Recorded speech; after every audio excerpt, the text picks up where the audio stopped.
We'll get going here. So if everybody could grab a seat, and then we will please rise for the presentation of the colors and the national anthem.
Let's pray.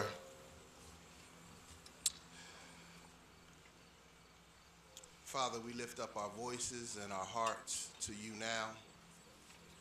We reverence you as the creator of all things. We thank you for your omniscience, your presence. Father, we need you all the more in such times as these. We thank you for this gathering, those who have honor in their heart, on behalf of those who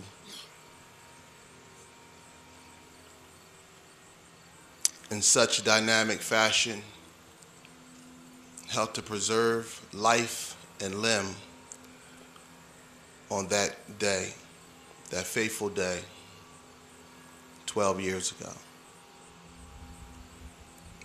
Many gave their life, about 3,000 from New York City,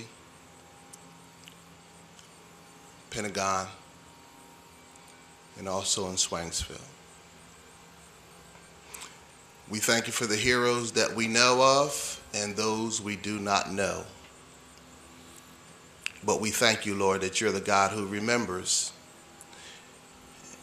And we participate now in that way of saying thank you, but yet we are so solemn for the loss of life. Many lives were affected on that day, both now and forevermore. We pray for healing grace for those who have survived, and those of us who are here to remember. We pray for our government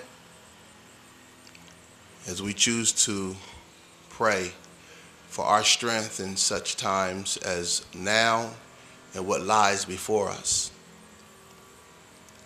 We thank you, Lord, that in the midst of the tragedy, your hand of providence had to be there, because the loss of life would have been much greater without your providence. So we thank you, and we seek your mercy.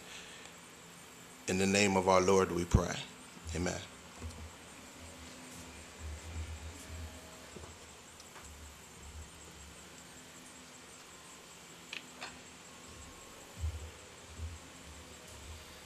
All right, everybody, please be seated. I'm Scott Houston, the president of the Greystone Society and the National Iron and Steel Heritage Museum, and I would like to welcome you to the Lucas National Historic District and the Coatesville Remember September 11th ceremony.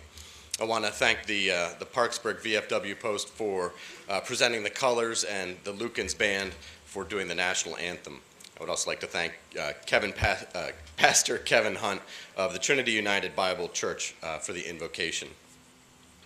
Today we honor the victims, first responders, and the call to service surrounding the events of September 11th, 2001, 12 years ago today. And as you know, this is always a tough day. This is always an interesting day to reflect back on those events and what happened. It was a very tragic and horrific event. But today we will mark the times of the impacts and the collapses of the buildings with bell ringings and then moments of silence. And we will follow that, a moment of silence, then with a musical a song. Those reflections will be provided by the Lucans Band, the Coatesville Area Senior High School Belltones and Redmen, along with Kevin Pierce, retired Commandant of the Pennsylvania State Police Emeryville Barracks. And again, we are very happy to have elected officials from Coatesville and Chester County and the state to make brief speeches, and Gene Diorio will introduce those speakers, including our keynote speaker, retired Admiral Joe Sestak.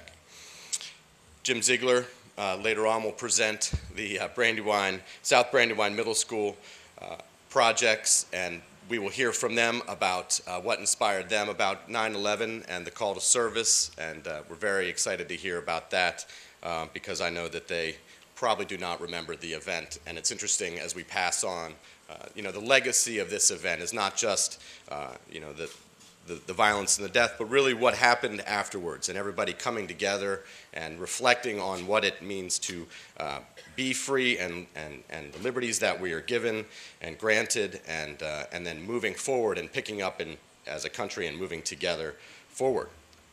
But we will also hear from, we are proud to have again former New York City firefighter James Thompson will hopefully speak briefly, and I know his wife is here as well today, so we're very happy to have them back here at our event, and we would love to hear from them.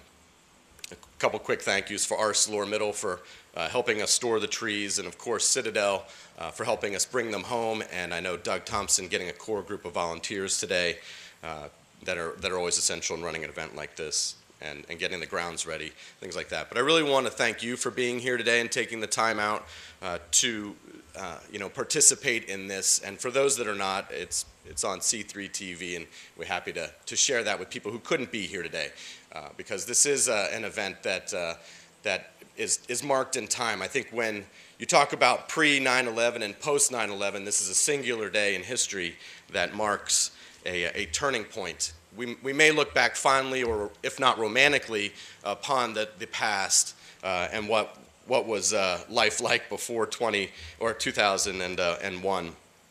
But it's an opportunity for us to come together and think about the victims and the responders, the close to 3,000 people that passed away, including the 343 firemen and policemen, and the call to service and what that means.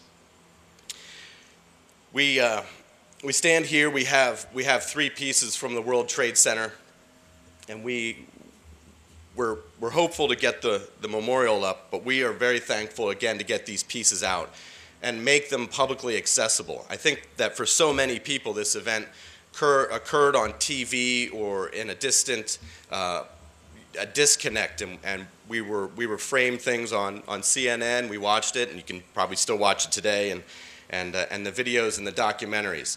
But these pieces are here. They are meant to be approached and respected, and please touch them, because these were parts of a building that stood 110 stories tall, and this is some of what's left, and they are very powerful reminders of what can happen when we are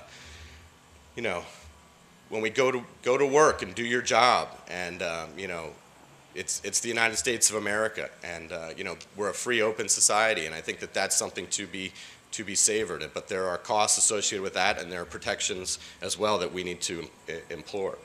But we will do bell ringings. I think at our first bell ringing is 8:46, and we are happy to have. I think the students from the South Brandywine Middle School will be ringing the bells. So I think that will be shortly. Okay. So again, thank you very much for coming to Coatesville Remembers. Thank you.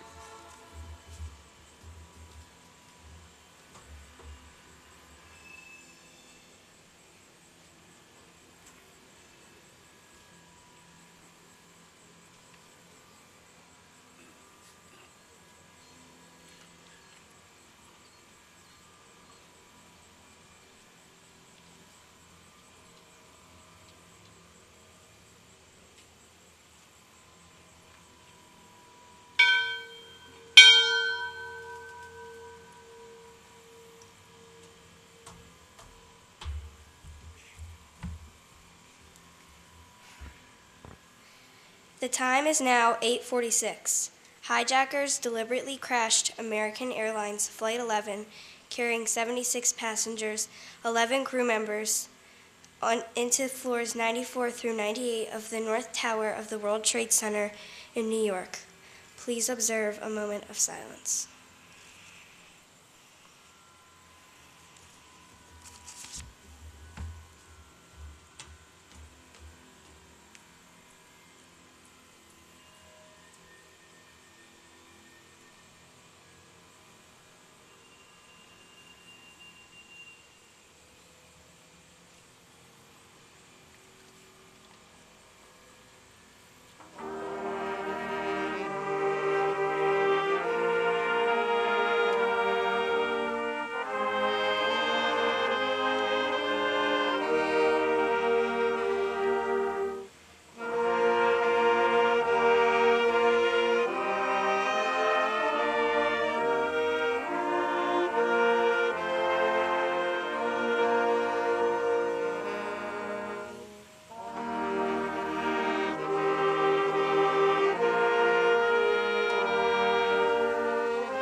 Good morning, everyone. I'm Gene DiOrio of the Greystone Society, and as Scott indicated, I have the honor of introducing several of our dignitaries in this morning's program.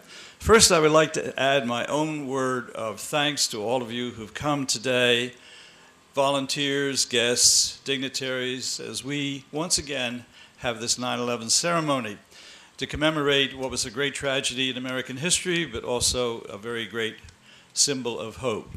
Now, it's my pleasure to call on the county commissioners. I believe they're all here. If you'd come up, please. Commissioner Ryan, Commissioner Gazzone, and Commissioner Farrell. They're all here. Good. Please.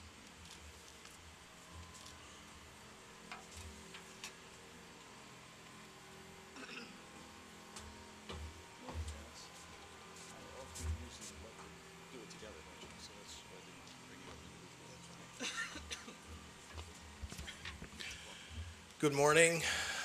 This is a solemn occasion, a time of remembrance. I'm Commissioner Terrence Farrell here with my colleagues. As we have over the past 6 years that we have been commissioners, Kathy Gazzone and myself, and Ryan Costello for the past couple of years, we'd like to say a couple words in remembrance of those who gave their lives and also encouragement for all of us who must go forward.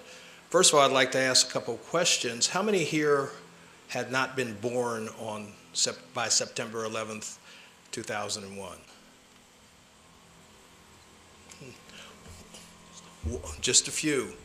How many had no independent recollection? That is, you might have been born, but what you remember is TV. Well, it's primarily to you I'd like to say a couple words today. The attack on September 11th brought forth the best that Americans are made of, particularly our first responders. And primarily, and first of all, I'd like to thank and honor the first responders in New York and elsewhere who came forward and rushed in when others were trying to leave and rush out. And I'd like to say thank you to the first responders of Chester County, our police, fire police, EMTs, who every day, primarily volunteers, go about their task, never knowing whether they're going to go home at the end of the day. So to the firefighters and the police of Chester County, to our military who are overseas and stationed here in the United States, thank you for all you do. We remember today because it prepares us for the future. We were resolute on that day, and we have come together over the past 12 years. We have gone on, but as you know, that was not the first attack on America, and it will not be the last.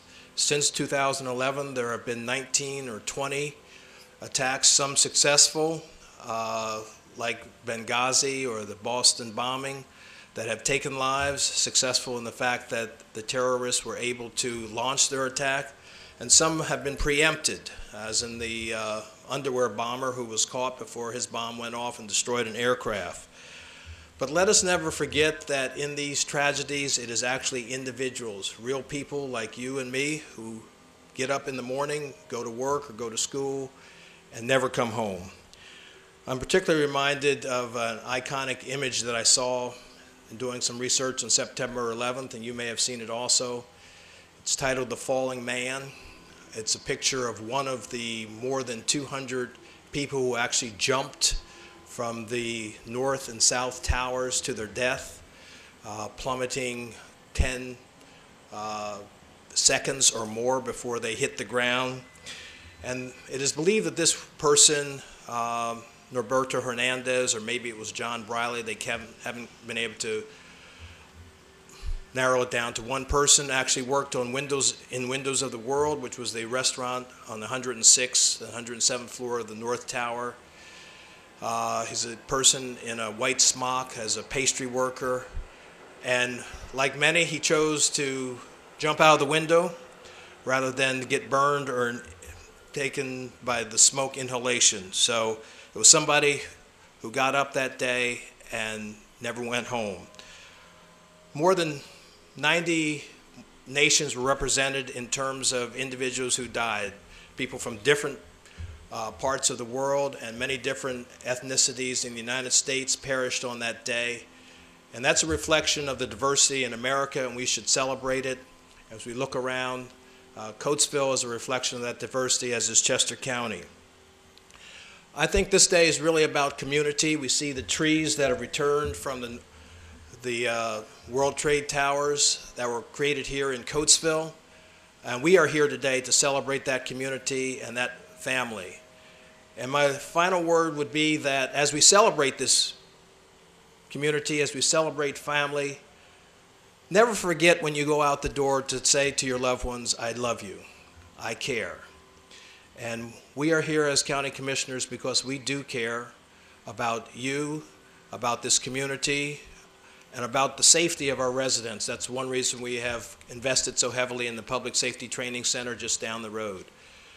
But as we remember those who died 12 years ago and those who've died since, be mindful that it could have been you or me or our friends or neighbors or loved ones. So never forget to say, as you go out the door, I love you. Thank you.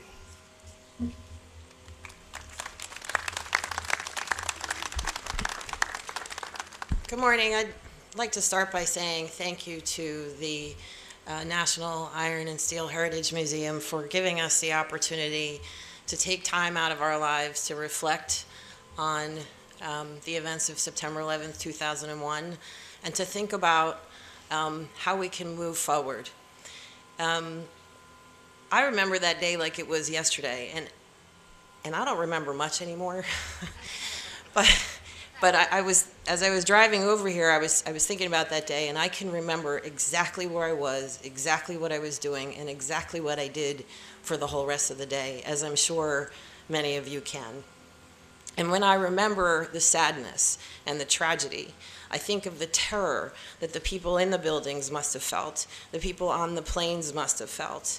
But in the end, I like to remember the miracles that happened that day.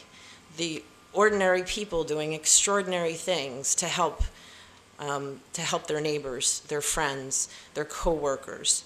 The brave folks on the plane who brought the plane down in Shanksville, Pennsylvania. The maintenance workers in the trade towers who went up the stairs when everyone else was going down the stairs.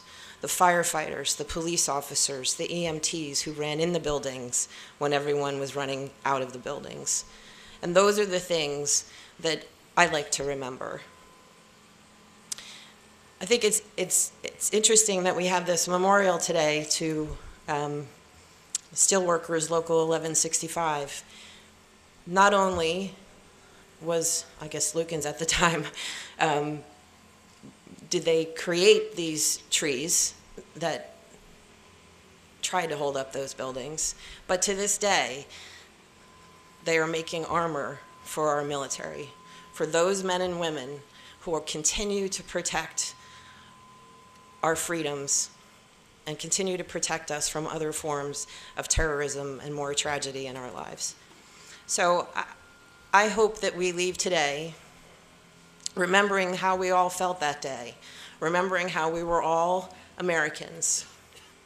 It wasn't what gender we were, or what nationality we were, or what race we were. It was we were all Americans, and we came together and we worked together to move our country forward. And we should remember those who lost their lives, remember those who risked their lives, but we should also remember the miracles. Thank you.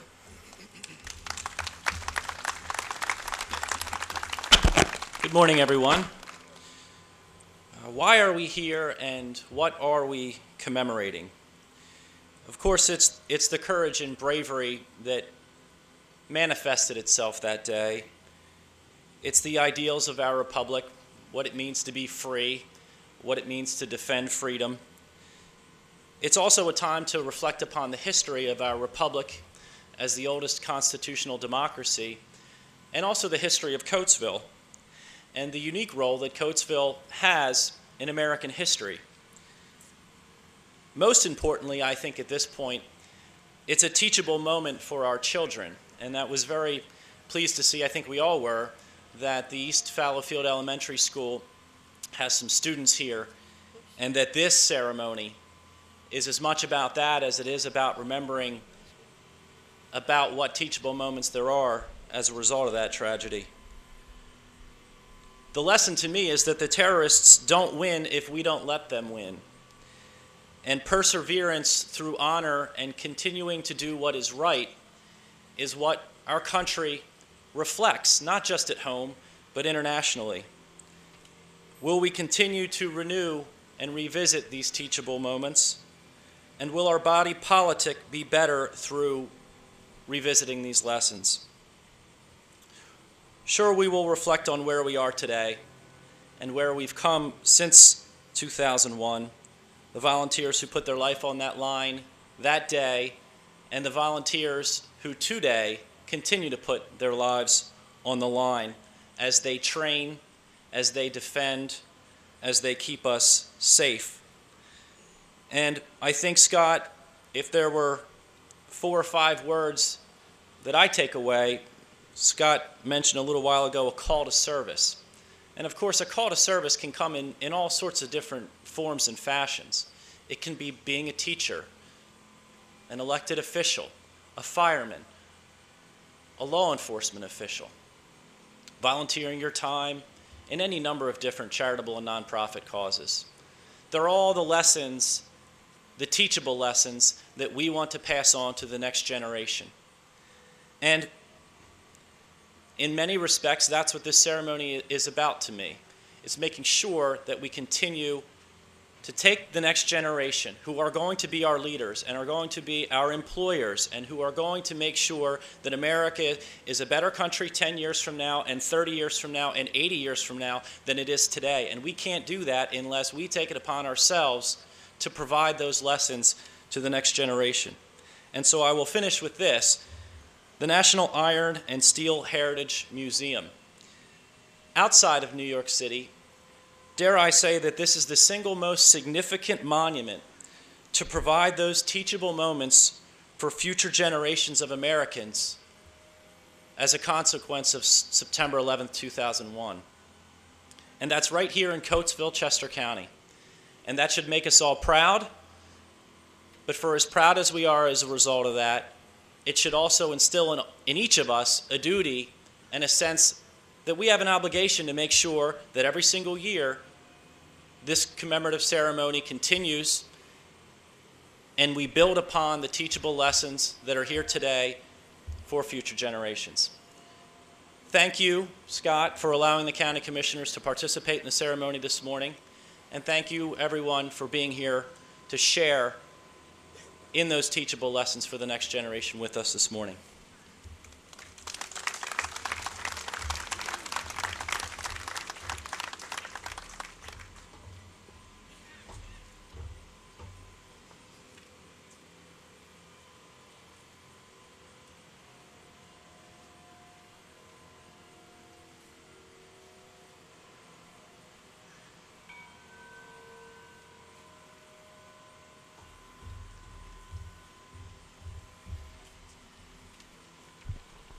The time is now 9:03. Hijackers deliberately crashed United Airlines Flight 175 carrying 51 passengers, 9 crew members into floors 78 through 84 of the South Tower of the World Trade Center in New York. Please observe a moment of silence.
Good morning, ladies and gentlemen. I'm Jim Ziegler, the Executive Director of the National Iron and Steel Heritage Museum.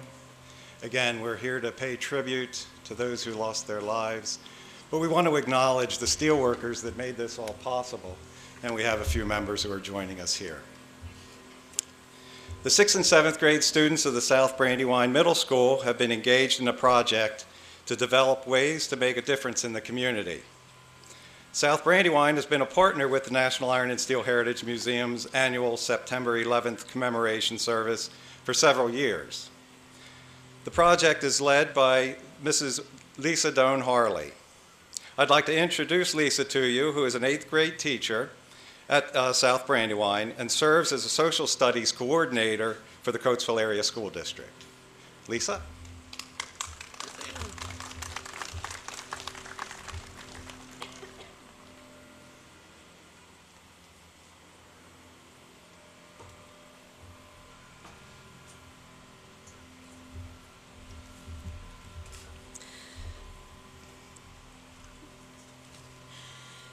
Good morning.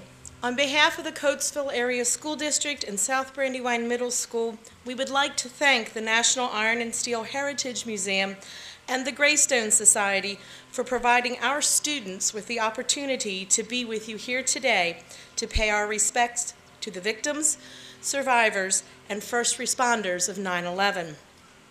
This day will forever be remembered by all Americans as a day of tragedy. But within that tragedy, stories of hope, heroism, and bravery have risen. And these stories stand strong and as tall as the steel trees that we are among today. 2 years ago, an important partnership began between the South Brandywine faculty and students and the members of the National Iron and Steel Heritage Museum. In our social studies classrooms, we shared with our students the work of the Greystone Society and the National Iron and Steel Heritage Museum, both invaluable resources that we have right here in our own backyard. As we discussed the importance of having the largest 9/11 memorial outside of New York City and the work involved in bringing the World Trade Center trees back home to where they were once created, we were reminded of the humbling truth that the trees represent. The effects of September 11th have been and will be long-lasting. September 11th is now signified by many as a national day of service. As a continuation of our projects from 2012, we asked our students, children born only a year or two before the attacks occurred, to spring into action and develop ways to make a difference in their community in 2013. Mrs. Heather Michalski will describe this year's service projects. Good morning. I'm Heather Michalski, and I'm proud to be representing the Coatesville Area School District as a reading specialist at South Brandywine Middle School. As Lisa just mentioned, in 2009, Congress designated September 11th as a National Day of Service and Remembrance. And in accordance with that initiative, this past May, we asked the students of South Brandywine Middle School to spring into action. We visited social studies classrooms to conjure up discussion as to how people channeled their strong emotions brought about by the evil of September 11th, 2001, and turned this emotion into constructive acts of human kindness. In the darkness of that tragic day, a sense of community emerged. South Brandywine Middle School students completed an I Will pledge, stating a good deed that they will do today to pay tribute to the victims of 9/11 and honor those who rose in service by responding to those attacks. The students' responses to that pledge are displayed inside, which we're hoping you can go and visit after the ceremony. And in addition, as Lisa was speaking of, an optional service project was offered to our South Brandywine students.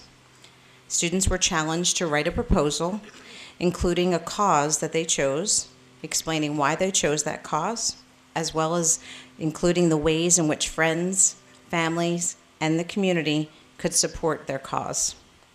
Graciously, an anonymous donor provided each winning proposal with $50 as seed money to help them grow and start their projects. We are proud to have 4 students whose projects were selected here today to share their progress of their project with you. We truly appreciate the opportunity to celebrate their success and encourage them to continue their works of service. So it is my pleasure to announce our first Spring into Action recipient, Isaiah Patton.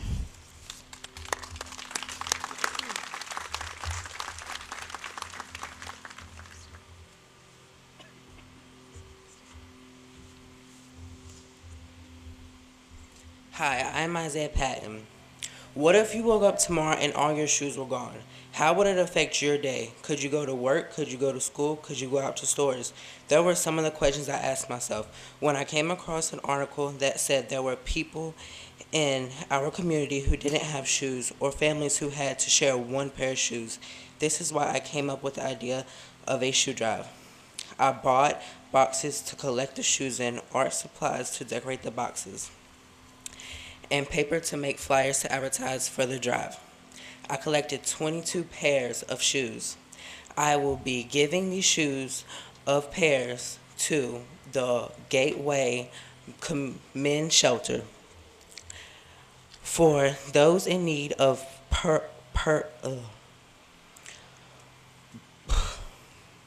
footwear. My hopes is that I can make a difference in someone's life. I'm closing.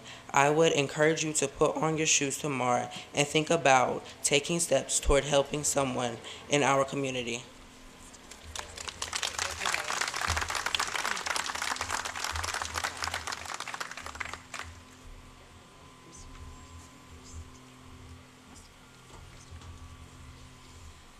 At this time, we'd like to call Krista Ella.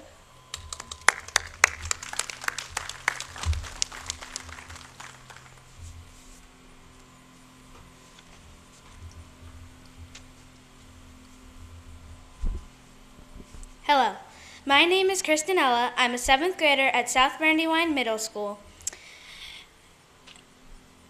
And my presentation is all about helping veterans in need at the local VA in Coatesville, or Veterans Administration. My grandfather was a veteran, and he was lucky to survive unharmed, unlike some others. So my project gives back to the veterans here, near, and far. I did my project by first I set up donation boxes at local businesses such as the Chester County Food Bank, Chesterbrook Academy in Exton, a local bank, and at South Brandywine Middle School. Then, with the help of my parents, my grandparents, and my friends, they handed out flyers and donation boxes and information out to their friends, which handed them out to their friends and coworkers, and so on. We then collected all the donations out of the boxes that included items such as shampoos, conditioners, lotions, books, crossword puzzles, and other items that are needed in daily life. We will then put them into nice care packages and deliver them to the VA by hand for all the veterans there that might need them or that need them today. What still needs to be done? I still need to finish collecting all my donations, which I have over 42 care packages that can be put together, plus more. Then we will now deliver them, and we will look for the veterans' reactions, and we will keep in touch to see how they are doing. With my grant money, I used them to buy my own boxes and paper and computer ink. We then add additional money contributed by my grandparents and my parents to buy decorations and special wrapping that make the packages special. Thank you.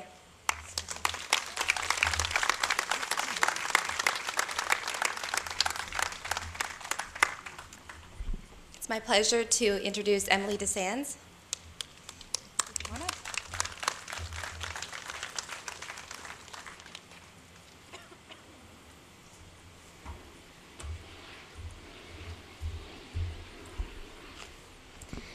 Good morning.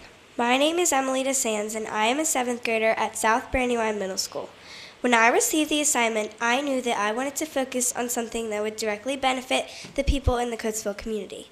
I contacted the Community Youth Women's Alliance and asked them how I could help. They told me they were in need of sheets, pillows, pillowcases, and towels. I have used the seed money to begin purchasing these items, and I have started contacting local businesses to ask for monetary donations. I will be collecting these items at school and also at the For Sale or Trade Fall Festival on October 12th in Westchester. I am also very proud to say that I received a $30 gift card from Bottom Dollar Food in the corner of Lincoln Highway and Airport Road. There's a sample of what I'm collecting in the display area. Thank you and have a great day.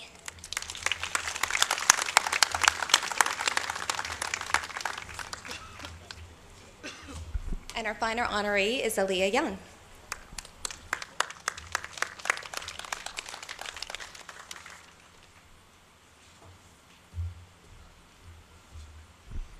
Hi, my name is Aaliyah Young. I'm a 7th grader, and I chose my project because my cousin Joshua Remmel was a Marine for 4 years. He told me all about how hard it was to live overseas, and they had to buy everything, from food to toothbrushes, even to deodorant. So I thought of making care packages for them so they could use their money for more. And so I thought of packages for our freedom fighters because they fought for our freedom. What I have already done is I called and I talked to many local businesses such as The Giant, Walmart, Triple Fresh, Bottom Dollar, and many more. I have collected and bought many items as candles, books, pens, paper, envelopes, and a lot more.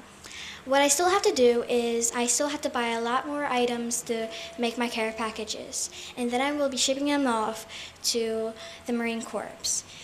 And I just wanted to say for 9/11, I wasn't really a lot older, I was just a month.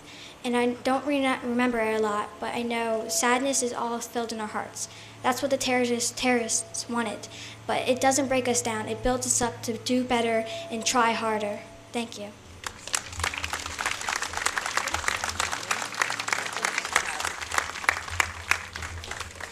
Good morning. I'm Beth McKee.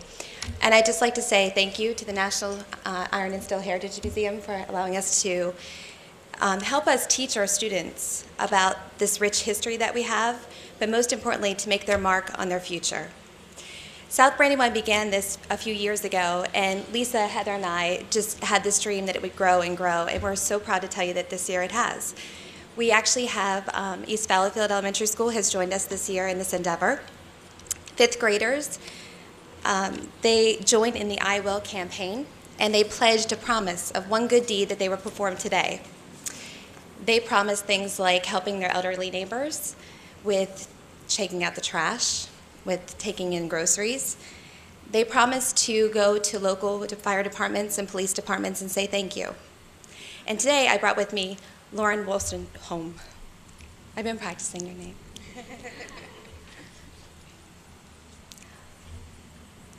Lauren Wollstonholm last week was given this challenge of what one good deed could you do. She came in on Monday morning very excited, very happy.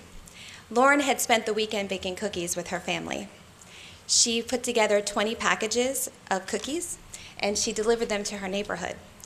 She didn't just deliver the cookies, though. They had a message. The message was that September 11th should be remembered. So I'd just like to honor Lauren today for her great work.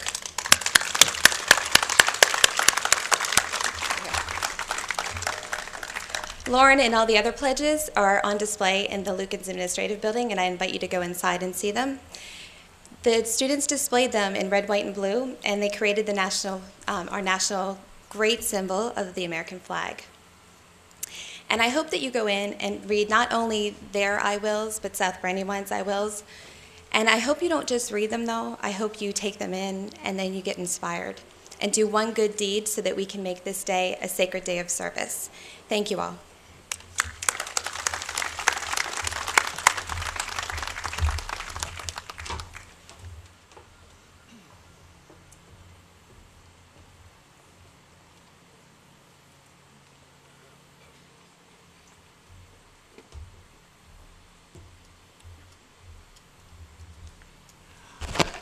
I think we all owe a huge vote of thanks for the school's presence here. It has been remarked several times this morning that the children are the future of this community.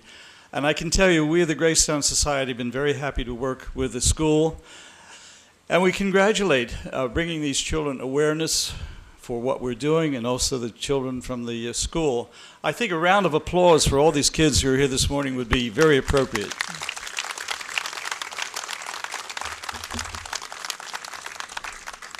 Well, it's now my duty and honor to introduce our keynote speaker, Admiral Sestak, who I see is sitting there.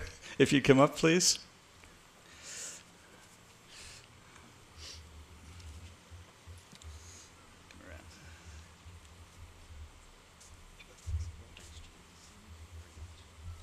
Well, this is a special honor for us. We have a 3-star admiral and 2-term congressman with a very long list of accomplishments. He commanded an aircraft carrier, a battle group that conducted battle operations in Afghanistan and Iraq with 30 U.S. and allied ships, more than 15,000 sailors, 100 aircraft. He was the first director of the Navy's anti-terrorism unit. After 9/11, Deputy Chief of Naval Operations, responsible for the Navy's 5-year, $350 billion warfare requirements. A long list of wonderful accomplishments. And especially for us locally, I'm happy to note he has local antecedents. I believe your grandfather worked in the mill. So let us welcome Admiral Sestak. Thank you, Gene. I'm Scott and Jim Ziegler, Scott Houston, Jim Ziegler. Thank you for asking me to say a few words today. I was back here a few years ago, as Gene mentioned, my grandfather, and over at the Brandywine Mansion, a group of people got together to plant some trees. A number of those trees were planted in honor of those steelworkers who had worked in the mills, and one of them was my grandfather. He had emigrated from the former Czechoslovakia after he had fought in the first global war that this world had had, World War I. He had come here to America because he wanted some peace. He wanted to have a family that might prosper. And here was a country that had strength and freedom to make that happen. He spawned somebody, my father, who then went off and fought after graduating from Coatesville High School here, went off to fight in the second great global war that this world had seen, World War II. He fought in the Pacific, in the Navy, and then in the Atlantic. The best hero I have ever met. And then I came along. And I joined up because of my father's example and my grandfather's. And I spent 31 years. And then I was in that third global war, the global war of terror. When I planted the tree that day, I had only thought that my father, my grandfather, had come full circle, having come here for peace, in a country of freedom and strength, where his family might prosper. That's exactly who he had become, because he had become an American. This tree, this trident, has also come, like my grandfather, full circle, forged here by workers of strength. It went up and stood for the world as a symbol of strength and still unabiding freedom. It's come back home as one whole. Having gone through that adversity, it came home as one whole, just like America did that day. I was sitting in the Pentagon on 9/11. I'd gotten up from my desk and walked outside to go to a meeting about a mile down the road. And within an hour, a plane struck that building. When we heard the clamor, the sound, and then we learned it was the Pentagon, we went back and looked down on that building from the hill above. And where that plane had gone in had been the office I had occupied a year earlier. And several men I knew never came out. The next day, the Chief of Naval Operations called me and said to establish what you brought up, what became known as Deep Blue, the Navy's anti-terrorism unit, an assignment that took me onto the soil of Afghanistan at the beginning of the war. And then I came, after a short period, and with my aircraft carrier battle group was over the skies of Afghanistan. In that battle group, we had 10 United States ships, but 20 Allied ships. They came from Greece, they came from Italy, they came from Australia, they came from Japan, with 4 ships and a Japanese admiral working for me. But they had not been outside the Sea of Japan since World War II. They came together because our ideals, the light of the world, had been struck. That stands for all time and all eternity, a symbol of hope for the rest of this world. And back at home, right after that plane had struck, over the weeks that followed, I was called by scores of men that I'd worked with over the years, asking me, how can I get back in to serve again? That's what this tree symbolizes. It is the grandest sepulcher of all. It represents the union of America, often forged in adversity, to where people just want to have, and to one another, a saying of, I've got your back. I can probably best explain what I mean by a story. Centuries ago, a man left his homeland, and he went to a foreign country. And when he was there, he was arrested as a spy. Sentenced to hang, he said to the judge, let me go home one last time, hug my wife goodbye, set my affairs in order, and I will come back to be hung. The judge said, absolutely not. But the man said, my best friend will stay in jail for me. And if I don't return, he has agreed to hang in my stead. The judge said, I have to see this, and put the man in jail who was his best friend, and the other gentleman went back to his homeland. He hugged his family goodbye and set sail with plenty of time, but there was a storm at sea. Fearing he was too late, he ran down that gangplank into the courtyard where they were about, he found out, to just begin to hang his friend. And he called out, stop, I'm the one to be hung. But the man called back to him and said, no, you're too late. I'm the one to be hung. And the two men began to argue, each arguing for themselves to be hung, until the king overheard them and demanded that they come before him. He listened to them, these two friends, each arguing to be hung, to save the other man. And he finally said, stop. I will forgive you two, both of you two, under one condition, that you two make me your third friend. That's who those first responders were. When they ran into the fires of the Pentagon in New York City, or as they do back there, patrolling every day, Coatesville, and running into a house, a third friend. That's who a woman was. One night over Afghanistan, as we arrived there in my aircraft carrier group, that first night at 2200, I launched 8 pilots, 7 males and 1 female, what we call a nugget, someone who had never been over a foreign country before. The other 7 had been men who had actually been in the first Iraqi war, experienced.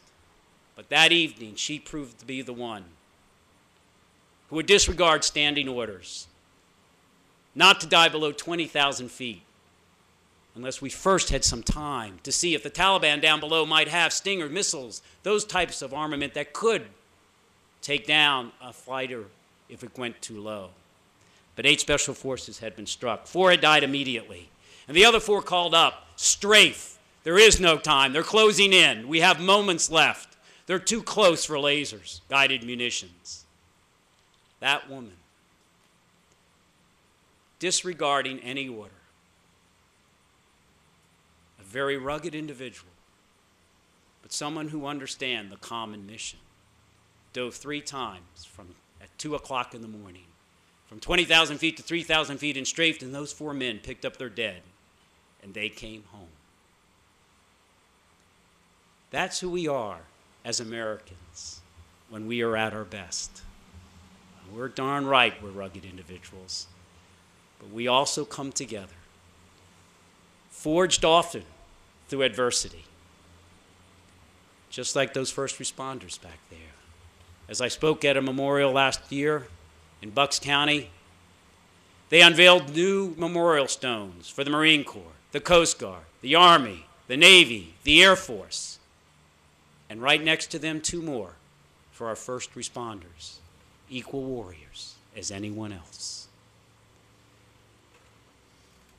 That's who the workers were who put this together so well that it could stand even after they struck. And that's who this community is. I loved coming here to visit Grandmom and Granddad. We got a whole week, each one of us 8 kids, to come to Coatesville and be with them. And your 1 week, I'd lay at night and I'd listen to that train go by up the road.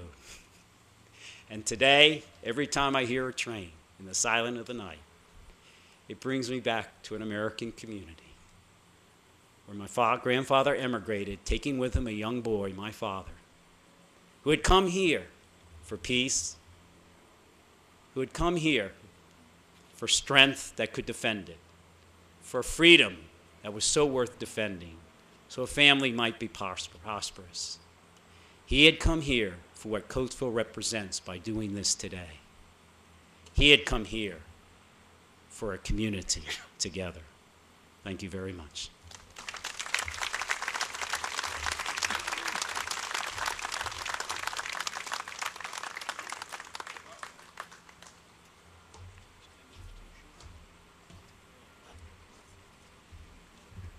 Thank you, Admiral, for your wonderful speech and your inspiring words. I think another round of applause to our great keynote speaker today. Thank you.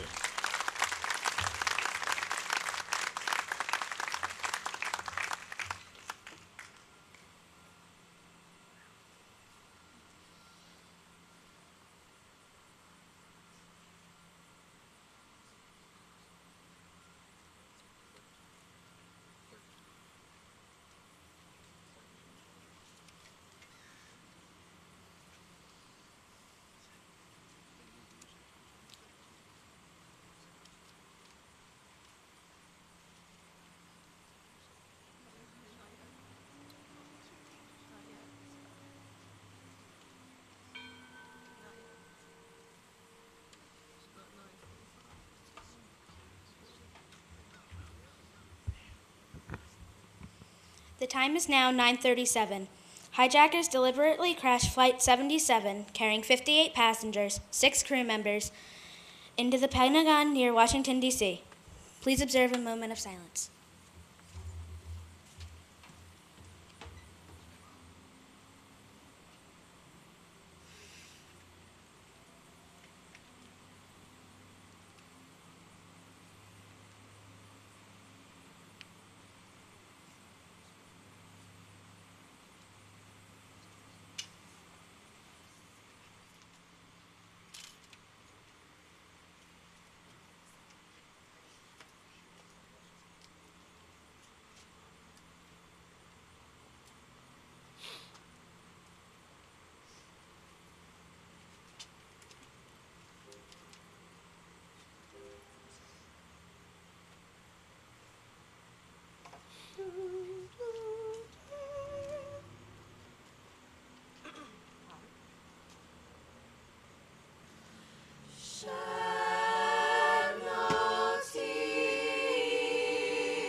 It is a warm day.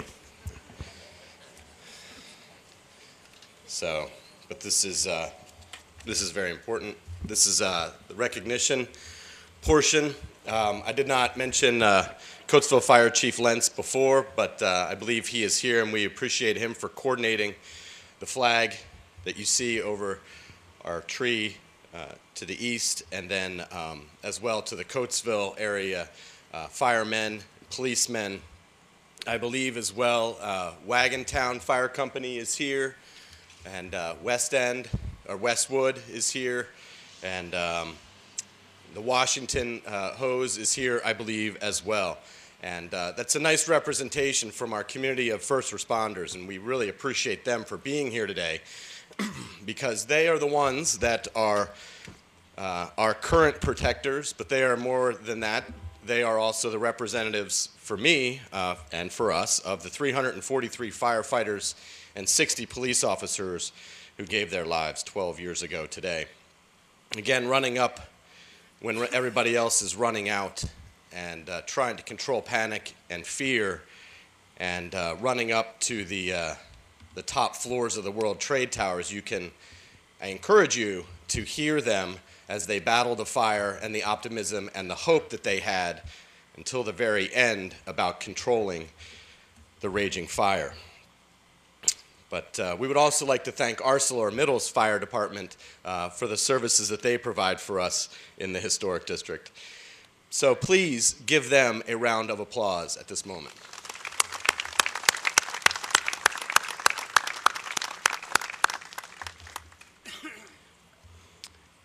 At this time, I would like to specifically remember the victims from Chester County who died on September 11, 2001 by reading the names and having a brief moment of silence. Christopher Clark. Christopher was a bond trader for Sandler O'Neill Partners on the 104th floor of 2 World Trade Center. He was born in Devon and grew up in Villanova before graduating from St. Joe's Prep in 1986.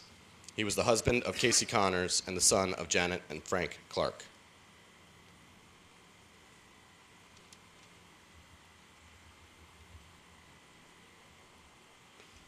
Michael Horrocks. Michael was the quarterback of the football team and a graduate of Westchester University. He was a U.S. Marine before becoming the first flight officer in American Airlines Flight 175. He was the husband of Miriam, and his children were Krista and Mick.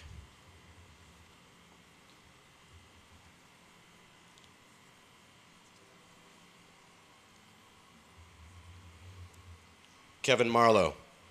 Kevin was a graduate of Henderson High School in Westchester, was an associate director in equity sales and trading for Sandler O'Neill Partners on the 104th floor of 2 World Trade Center. He made cameo appearances on the Jay Leno and Woody Allen movie, and a week prior to 9/11, he completed filming of a reality TV show on the WB network. He was the son of Dennis Marlowe and Rosemary Meyer.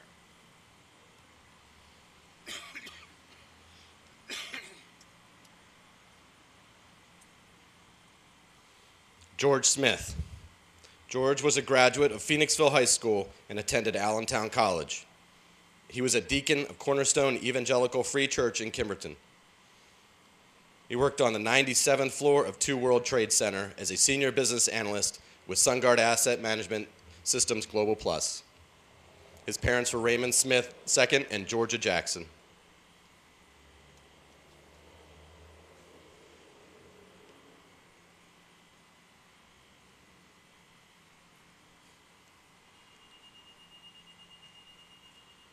And there you have to go. Richard Stewart. Richard was from Kennett area and attended Upland Country Day School, where he played ice hockey, becoming the school's single-season scoring leader with 42 goals, a record that lasted 13 years. He was a bond trader at Cantor Fitzgerald on the 104th floor of 1 World Trade Center. Richard was the subject of an award-winning Comcast Sportsnet documentary.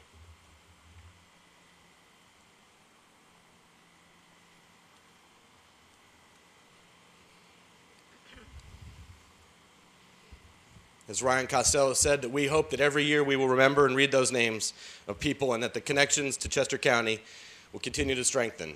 I found out that I have a friend of Christopher Clark who actually liked to be, his nickname was Buddha.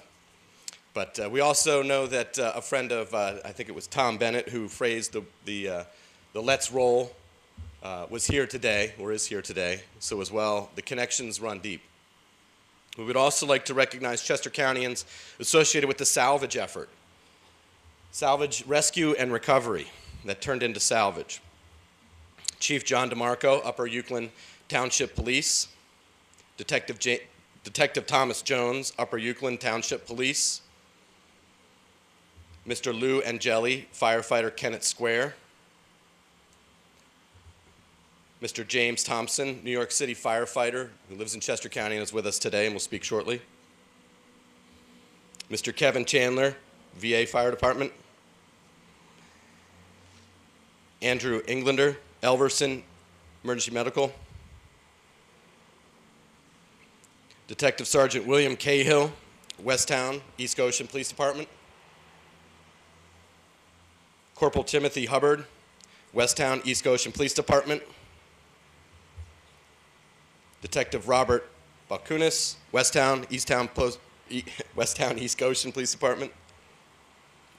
And Dan O'Dean's American Red Cross. And these people knew that there was a time of need and a service and a call to service, and they went to New York to help out with the salvage efforts, and we thank them for their service in doing that. At this moment, I believe we have retired firefighter from New York, James Thompson, who will give us a few words. James?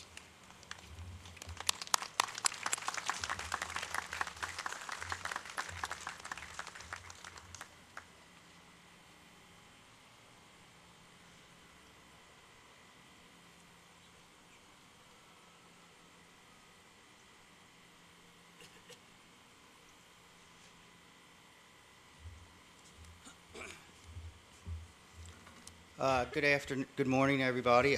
First, I'd like to thank all the people that came out today to remember this day and pay respect. It seems a lot of people have forgotten this day. What happened, a day in which numerous firefighters, emergency medical technicians, paramedics, police officers rushed to 3 locations, the World Trade Center, Pentagon, the field in Shanksville, Pennsylvania, to the emergency responders that made the supreme sacrifice on that day, days, weeks, months, and years afterwards, to all the civilians that lost their lives that day, and from the injuries and illness they received that day, to the wives, children, and friends left that must go on without them in their life. It was 12 years ago today. The weather was nice, not as hot as today, and clear. No one knew what was about to happen at 08:46 hours that morning, when a group of cowards attacked 2 different locations and attempted to attack a third unknown location. For what? Because they didn't like the freedom we enjoy, given to us by the Bill of Rights, the Constitution of the United States, the fact that we can worship whatever religion we want. We can dress how we feel. The news is free to tell and report what they want. We can belong to an organization. Even if we don't approve of that organization, we can still belong to it. That our government has different views, that we have the right to vote for who we want as our leaders. The fact that law enforcement cannot just bust down our door and come in anytime they want, that they have to go through proper channels to get a search warrant. On that day, the City of New York Fire Department lost 343 brave men, firefighters, emergency medical technicians, and paramedics. They have lost another 265 men and women due to cancer and injuries received from that day, and even more to disability retirement from injuries received that day. The New York Police Department lost 23 brave police officers, and the Port Authority of New York, New Jersey Police Department lost 37 brave police officers. These people were doing their job. Most of us do not like to be called heroes.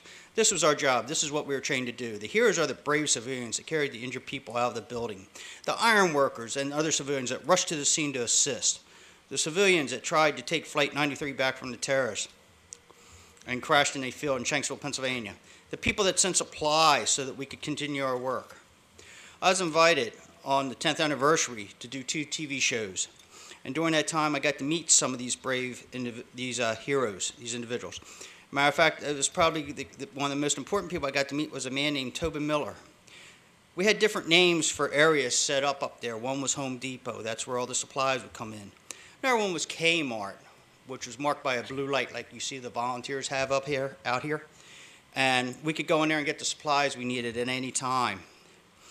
And this gentleman was the one that set up for all the supplies to come to Home Depot, and then they were dispatched to Kmart. To the restaurants that brought us down the warm food to eat every day.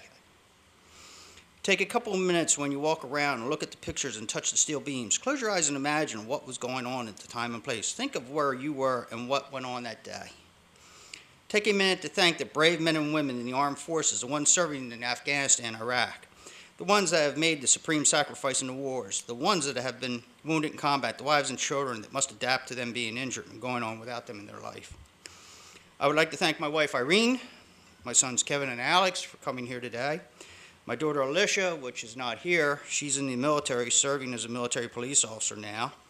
And I'd like to thank you all for coming out today to pay your respects on 9/11/2013. If you see an emergency responder, firefighter, emergency medical technician, paramedic, or police officer, military person, thank them for the job they do. It's a hard job. I received an email from my friend yesterday, and he said something that it seems like is happening. It seems like 9/11 is becoming just another date on a calendar. You can ask people what happened on that day, and sometimes they cannot tell you.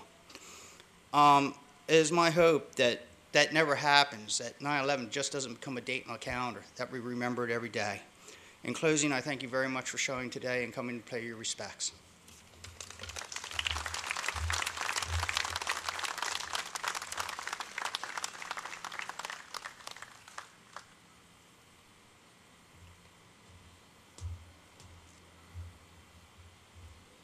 And thank you, sir, for your very beautiful speech to us with the memories of New York.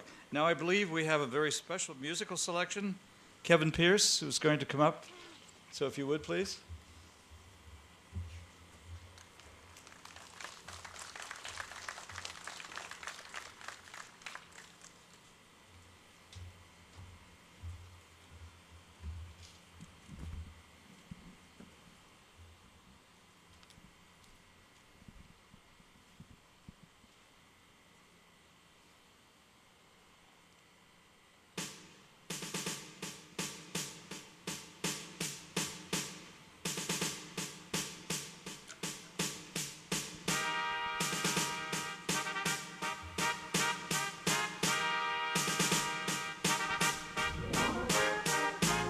Oh, beautiful, for heroes proved in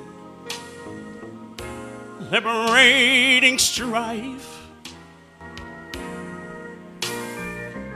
who more than self their country loved, and mercy more than life. Talking about America, oh sweet America, may God thy gold refine till all success be nobleness and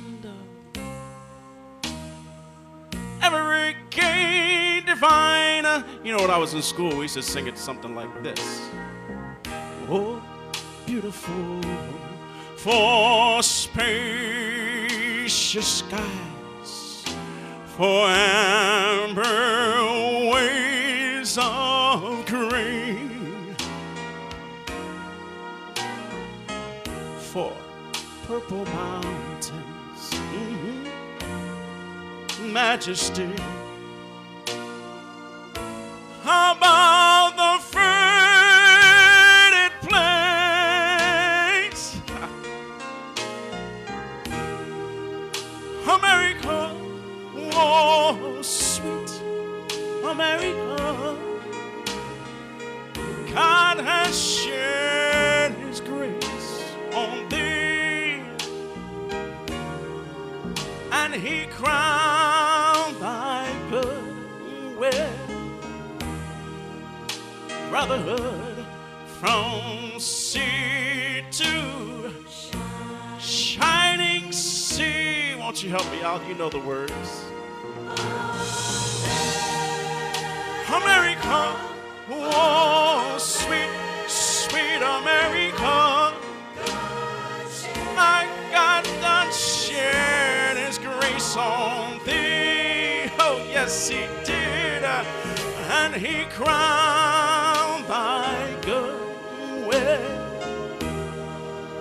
Brotherhood from sea to shining sea. Oh, Lord, I thank you, Lord.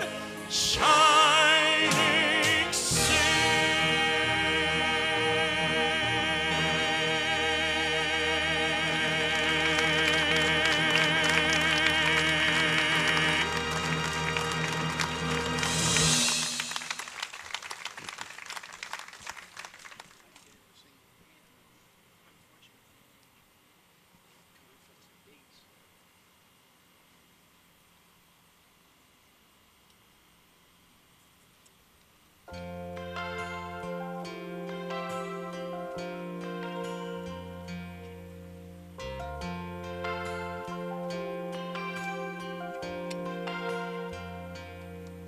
If tomorrow all the things are gone I've worked for all my life, and I had to start again with just my children and my wife, I thank my God above to be living here today, 'cause the flag still stands for freedom, and they can't take that away.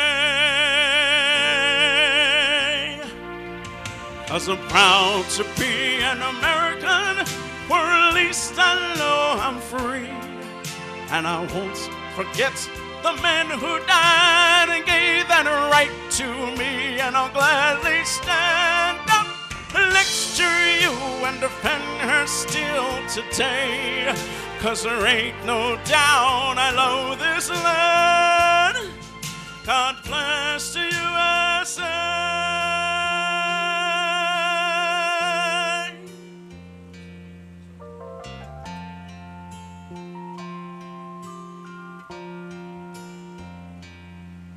From the lakes of Minnesota to the hills of Tennessee, across the plains of Texas, from sea to shining sea, from Detroit down to Houston, from New York to LA, there's pride in every American heart, and it's time we stand and say that I'm proud to be an American, where at least I know I'm free. And I won't forget the men who died and gave that right to me. And I'll gladly stand up next to you and defend her still today. 'Cause there ain't no doubt I love this land. God bless the USA.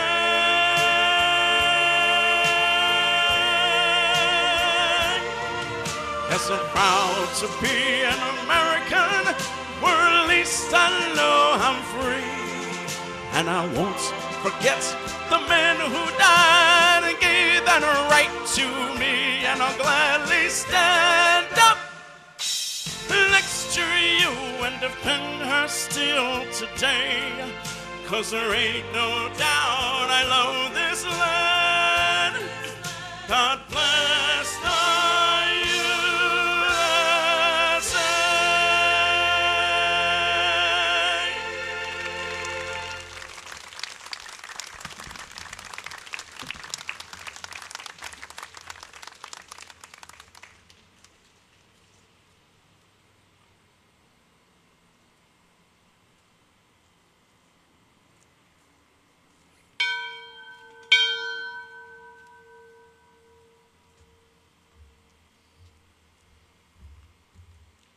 The time is now 9:59. The South Tower of the World Trade Center, New York, collapses. Please observe a moment of silence.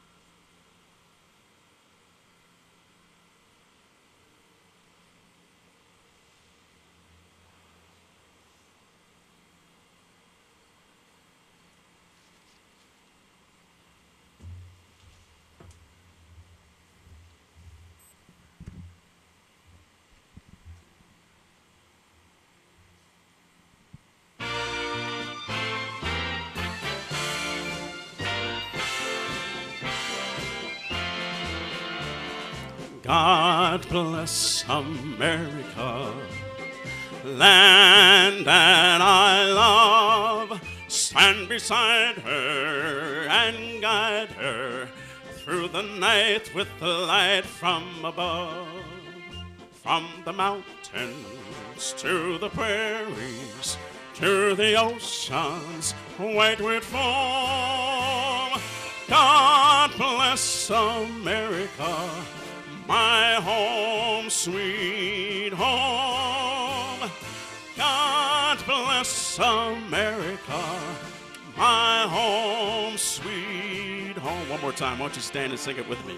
God bless America, land that I love.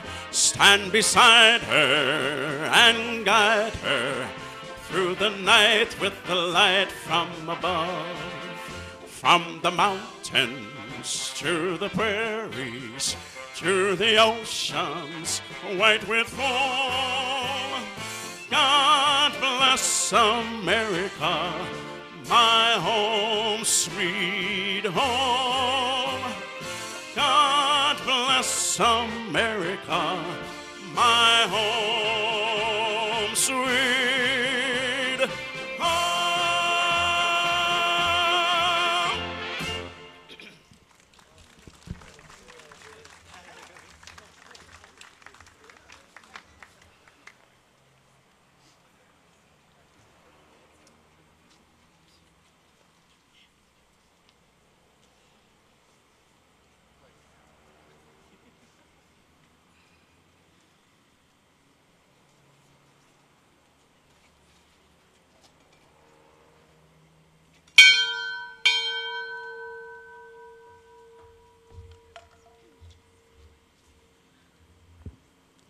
The time is now 10:03. Passengers aboard United Airlines Flight 93, carrying 40 passengers and crew, launched a counterattack on hijackers aboard their plane to try to seize control of the aircraft. The plane crashes into an empty field in Somerset County, Pennsylvania.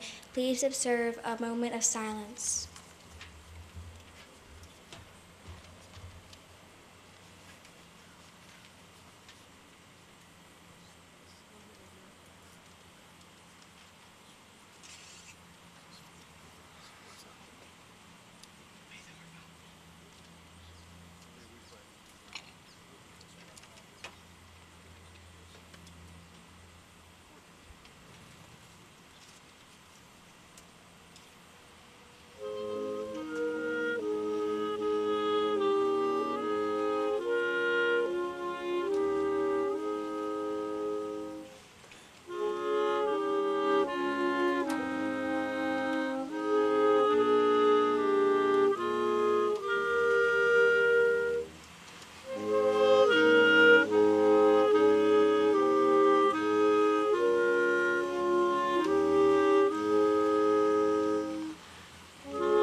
Our thanks once again to the Lukens Band, who has been part of all of these ceremonies and others involved. The Lukens Band is certainly part of the heritage of the city and the community, and I think a round of applause is very much in order for these people.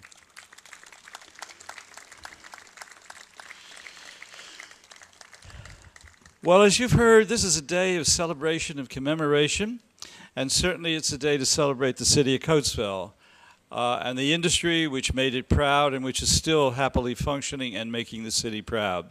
So therefore, it's very appropriate that we hear from the President of City Council. Mr. Hambrick, if you'd come up, please, sir. Let us welcome the President of City Council. Vice President.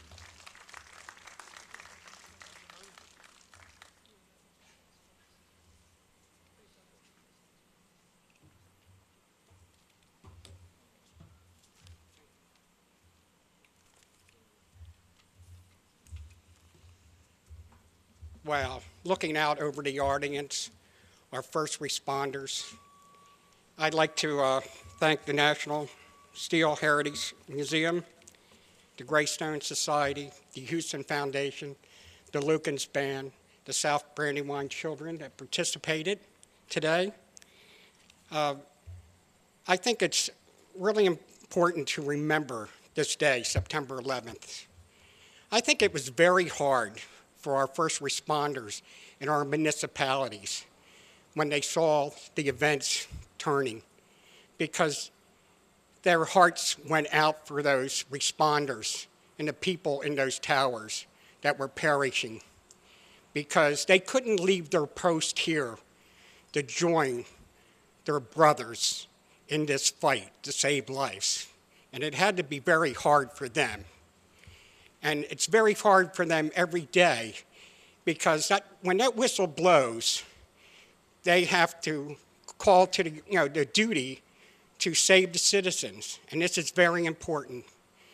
This is a big, this is a big thing for the city, because every day, I mean, not every day, but once a week, our administration meets and they discuss the safety issues in our city, the police department, the fire, and our administration. Once a week they meet and we talk about safety. I am a servant of the city, and we will always, the safety of our citizens always come first.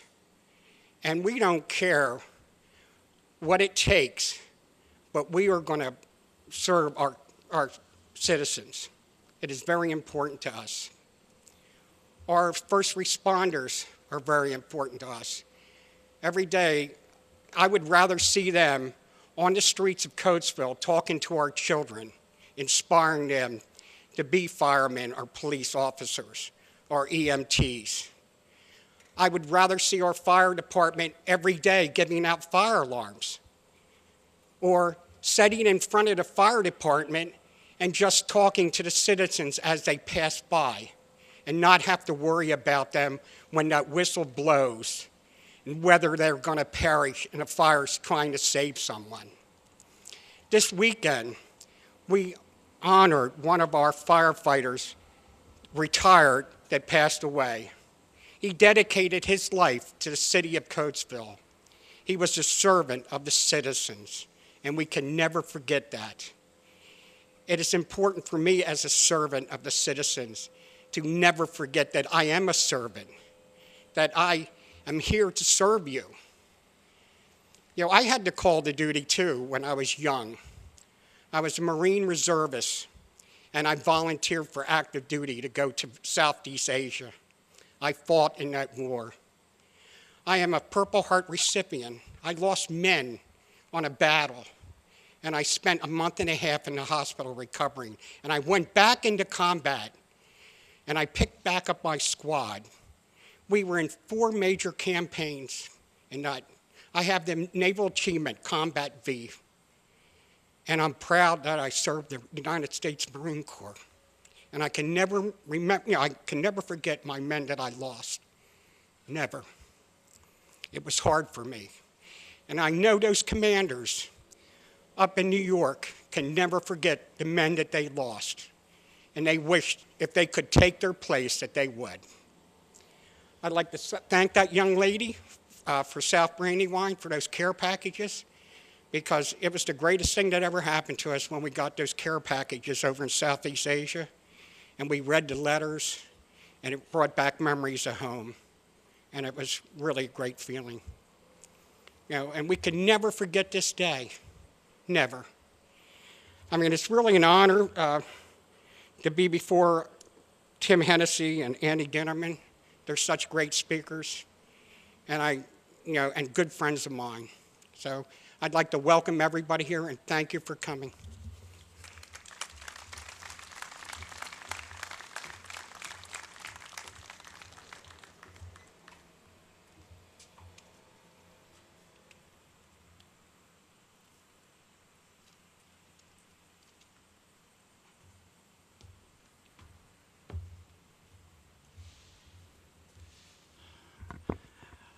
Our next scheduled speaker is Representative Tim Hennessy, who I understand can't be with us because of involvement in Harrisburg, but he has a representative.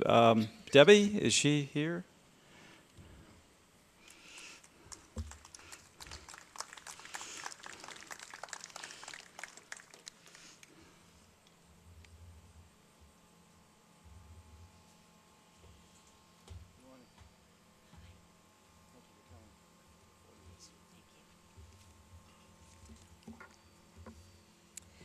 Ladies and gentlemen, I am honored to be here today to represent Tim on this memorable day.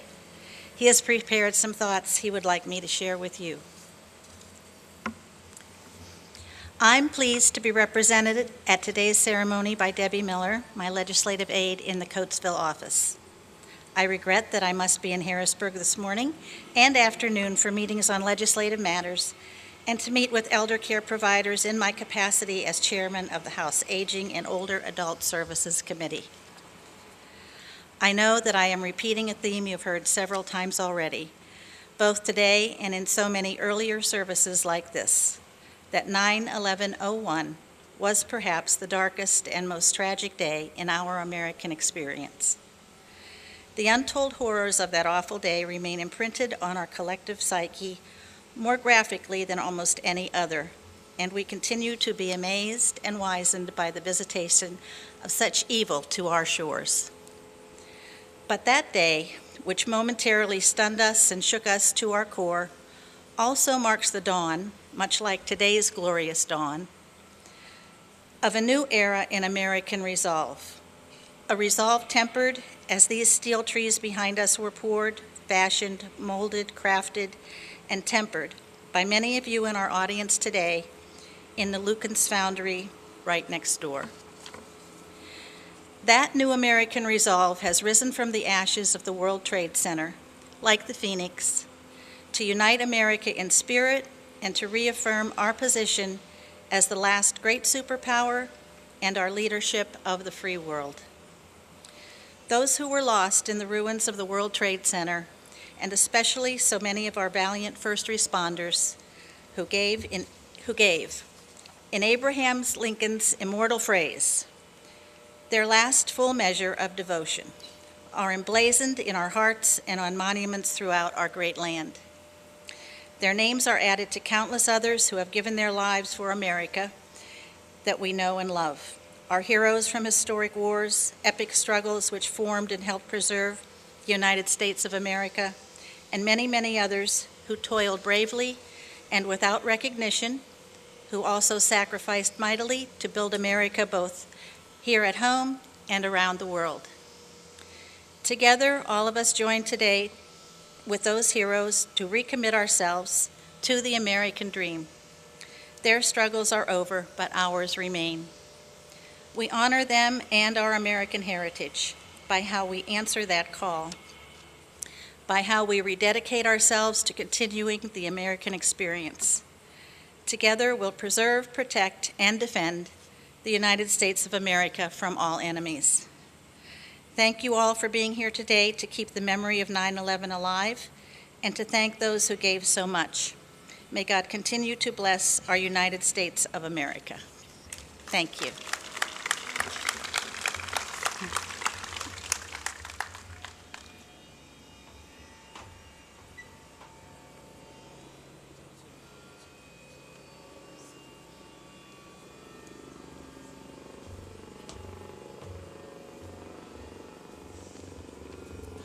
Thank you, Debbie, for those words from our good representative. Now I have the honor to call forward Senator Dinniman, our state representative, or Senate representative in Harrisburg. All right, thank you. Hey, good morning, everyone. All right, we want to make sure you're awake and alert. Part of resolve is energy, right? So we can be strong as the steel that's in back of us. You know, there are moments in time that each of us experience. Some of those moments are very personal moments, like we might be at a beach and see the sunset, or we might be holding our child's hands, or kissing someone we love dearly. Those are personal moments in time. But there are also moments in time in which we are all together as one. And the 9/11 event and what occurred that day is a moment in time that all of us share together, don't we? It's a moment in time that united us together as one nation and that strengthened our resolve in a very, very difficult world. We need to understand that sometimes these moments in time have been in the past. The attack on Pearl Harbor, those of you who were around then always remember that moment in time, don't you? When the Civil War, 30 years after the Civil War, when the statue in front of our courthouse was dedicated, a Civil War statue, people remembered that war, and by the tens of thousands, they crowded the streets of Westchester as that Civil War statue was dedicated and remains our symbol in front of our courthouse. Now, the trouble is that sometimes those moments in time begin to fade, don't they? Just as when we get old, I know as I'm getting older, sometimes my own memory begins to fade. But we have to make sure, and it's at events like this, and it's under the leadership of those who put this together, that encourages us to remember. You see, in a world today, we have to be strong, don't we? And perhaps the steel that is back of us, the symbol, shows us that we have to be as strong as steel, Coatesville steel. And we have to be as strong as the steel workers, the men and women who in that plant built the steel in World War II and in the Korean War and the Vietnam War, and continue to build steel here today. So perhaps the answer is that we share this moment in time so that we don't forget. We share this moment in time so we can strengthen our resolve never to forget, and that this steel be our symbol. You know, the message I want to deliver is that we have to be Coatesville strong. Because, by the way, this city, because of its resolve and its fine emergency service workers, is regenerating itself. And you will see this city, again, being one of the economic centers and cultural centers of this county, won't we? We're going to be Coatesville strong, like that steel. So let me ask you a series of questions. And I want you to respond, if you will. Coatesville strong. As we face terrorism today, and as we face those who want to abuse human rights, what type of strong are we going to be? What types of strength are we going to have? Coatesville strong. As we face those in the world who have no respect for human dignity and human life, and who allow human suffering and gassing of people, the most horrendous types of atrocities to go on. What kind of strong are we going to be? Absolutely. And as we face terrorism at home, and as we face those who want to disrupt the peace of our communities, what type of strong are we going to be? Absolutely. And you know what? This steel is strong. This steel was forged by the men and women of this town, and this steel will continue to be produced, God willing, by the men and women of this community, because we have to be as strong as the steel workers were, right? So today, let us unite on the memory that we all share. Let us not let that memory fade into non-existence. Let us keep that memory and resolve in our front of our minds and our spirits and our hearts and our values and every fiber of our being. Because we say to the Commonwealth, we say to the nation, we say to the world that we're going to be strong because we understand what kind of strong are we? Thank you so much.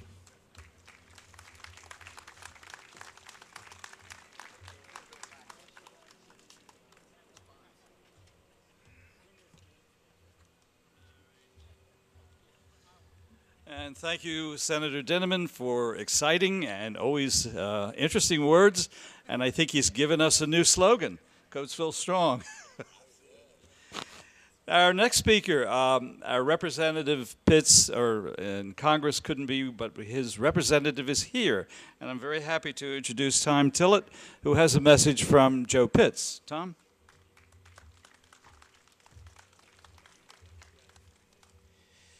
Good morning. Oftentimes when someone speaks towards the end of the program, one of the throwaway lines is that I'm going to be brief because I know that I stand between you and the meal.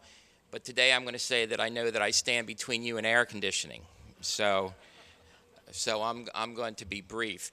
I did have some prepared comments to give, but one of the other problems of speaking near the end is that most of the good lines have already been taken.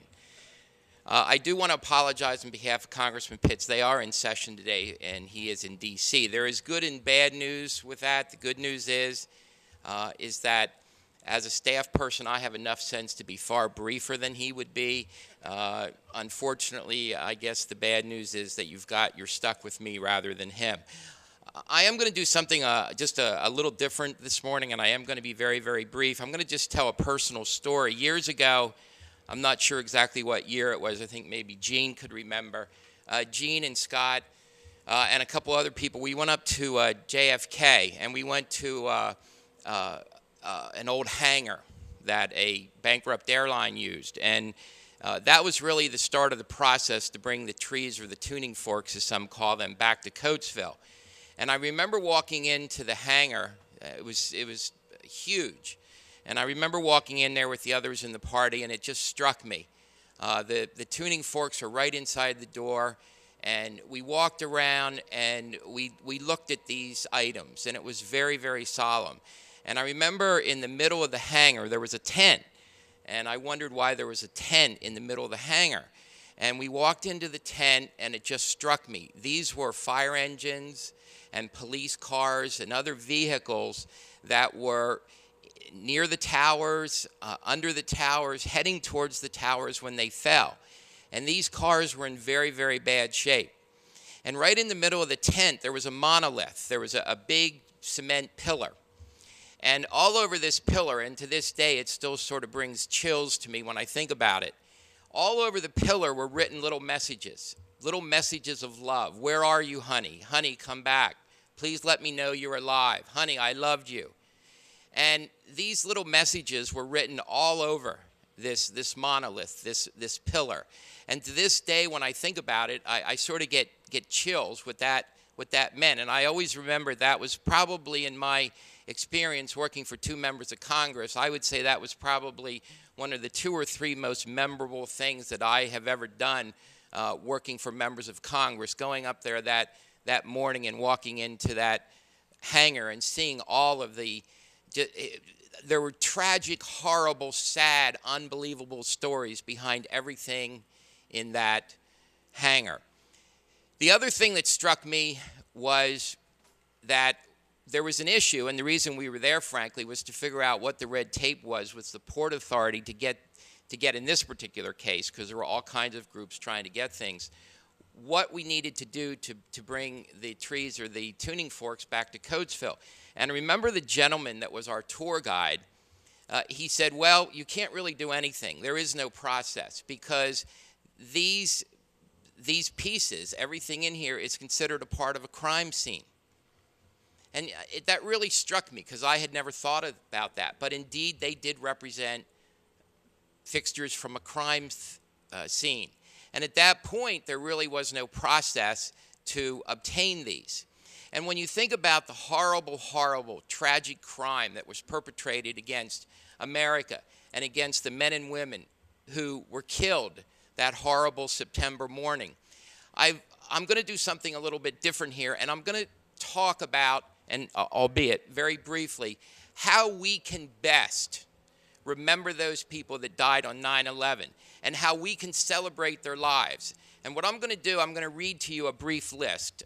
This past July, my wife and I went on a vacation, and whenever we go on vacation, just the two of us, I have a little bit of OCD, and I write a very, very long list. You know, if we don't get back, you should use this realtor, you should use this lawyer, this is where all the life insurance policies are, and whatnot. And this year I did something a little different. I wrote a little note to our two children, and I said that if for some reason we would not come back or something would happen to us, I want you to remember the following things. And of course, my phone, here it is. This is the list that I gave my children. And I think these are the things that we need to remember and do, and this is how we can honor the memory of those that died on 9/11. Love life. Have fun and be happy. Laugh a lot and don't take yourself too seriously. Be kind, loving, and gentle with all people. Love intensely your family and friends. Never forget how lucky you are to live in this great country. Work hard and care about everything you do. Love your country and work to make it better. That is how we can remember those that died on 9/11. Thank you.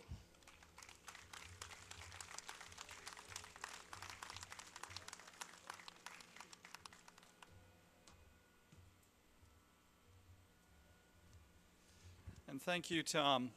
What he told you is very true. It was in the summer of 2006 that we learned that the Port Authority had kept some of the trees.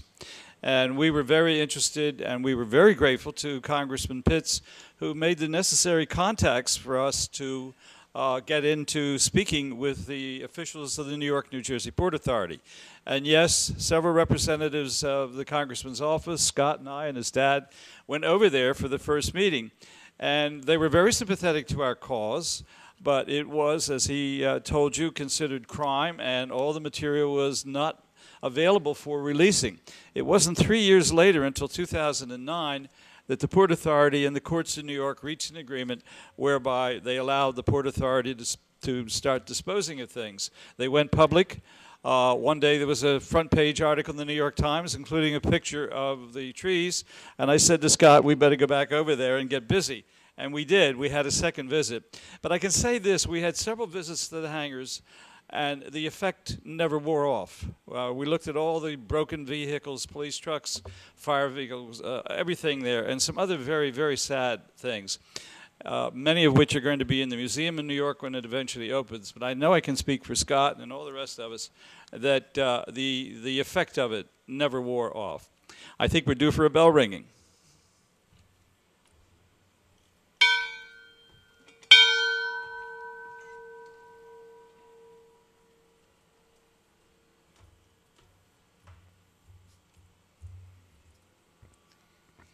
The time is now 10:28. The North Tower of the World Trade Center in New York collapses. All 16 acres of the World Trade Center site are in ruins. A rescue and recovery effort begins. Please observe a moment of silence.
Again, I want to thank everyone for coming today. Coatesville remembers, and it's a very important day. Hopefully, I really want to thank Tom Tillett. They were the ones who helped us really bring these pieces home. And I'll never forget walking into Hangar 17 and seeing the unclaimed bikes and the bike racks. And this is a story about rebuilding and moving forward. But I really want to thank you for coming today. I don't care how many shirts I have to sweat through. I don't care how hot it is. I think last year it was predicted that we'd have a hurricane, but we will be here. We will be here every year. And I really want to thank you for coming and being out here in this very hot weather. So thank you, and we will close with a little Quaker prayer. Everybody, just take a moment and think to yourselves, in your own religion, your own way, about how you can make your life and other people's lives better. Thank you very much.